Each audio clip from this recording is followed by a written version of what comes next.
Coba deh Anda bayangkan gimana rasanya jadi petugas PMI yang harus telepon seorang pahlawan, ya kan? Seorang pendonor darah sukarela, terus harus bilang kalau darah yang baru dia sumbangkan itu mungkin ada infeksi serius.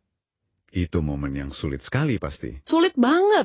Nah, dalam deep dive kita hari ini, kita mau bongkar satu panduan strategis yang Anda bagikan.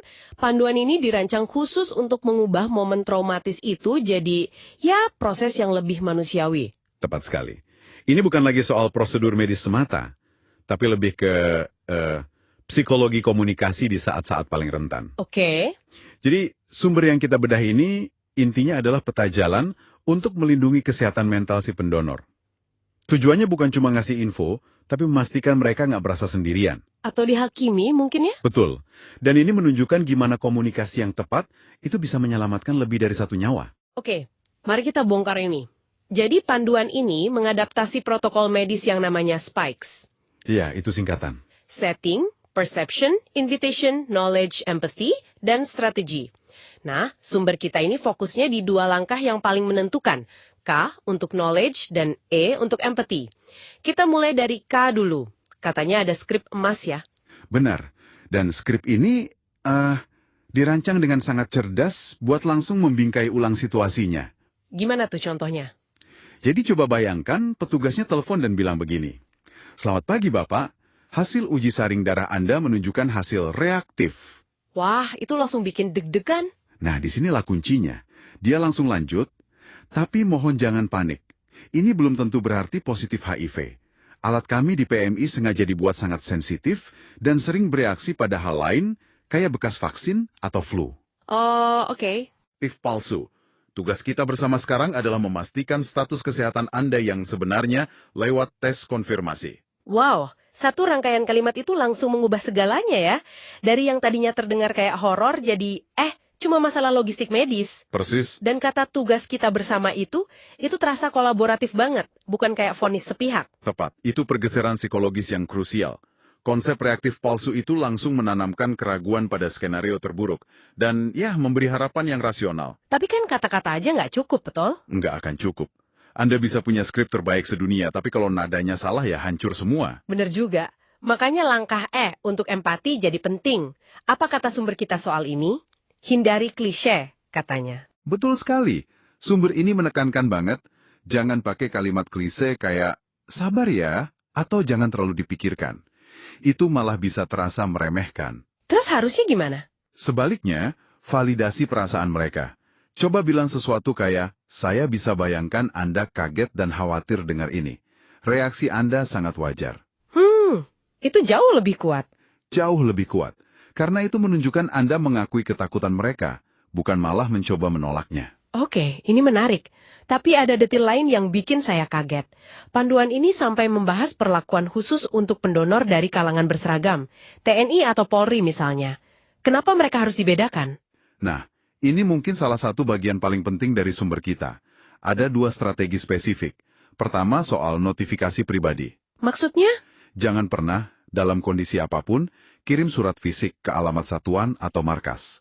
Harus telepon ke nomor ponsel pribadi. Tunggu sebentar.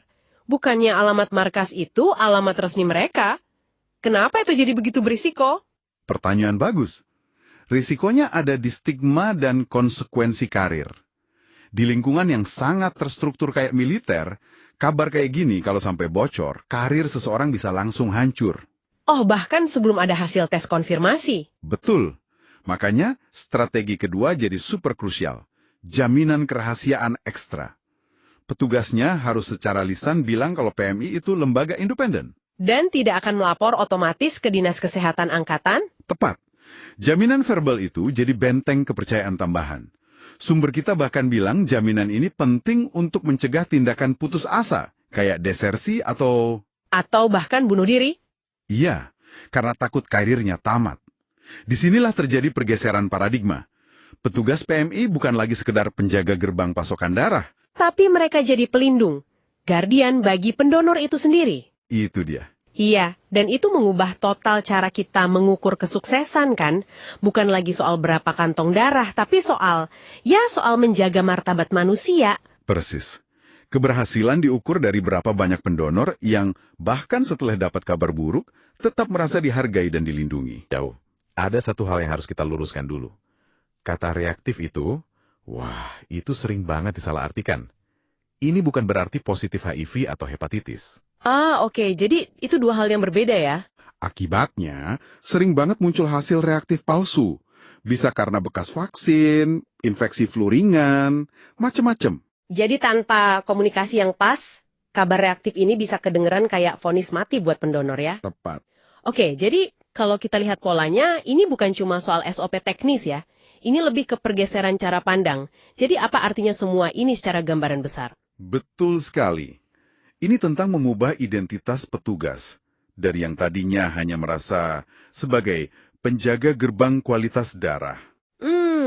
Menjadi seorang pelindung. Menjadi pelindung. Pelindung bagi penerima darah, tapi juga pelindung bagi kesehatan mental dan martabat si pendonor. Kalau kita tarik lebih jauh lagi, keberhasilan layanan darah itu ukurannya jadi berubah. Bukan lagi cuma soal berapa kantong darah yang terkumpul, tapi juga soal berapa banyak pendonor dengan hasil reaktif yang tetap merasa dihargai, ditenangkan, dan dilayani secara manusiawi. Jadi petugas yang empatik bisa jadi penyelamat karir seorang prajurit muda dari kepanikan yang gak berdasar. Bisa dibilang begitu. Jadi, pada akhirnya Deep Dive ini nunjukin kalau sebuah protokol komunikasi yang dirancang dengan cermat dan penuh empati itu bukan sekedar prosedur standar di atas kertas. Ini adalah intervensi yang bisa menyelamatkan hidup dalam dua arti sekaligus. Menyelamatkan kesehatan fisik resipien dan kesehatan mental pendonornya. Dan ini mungkin memunculkan satu pertanyaan penting untuk Anda renungkan.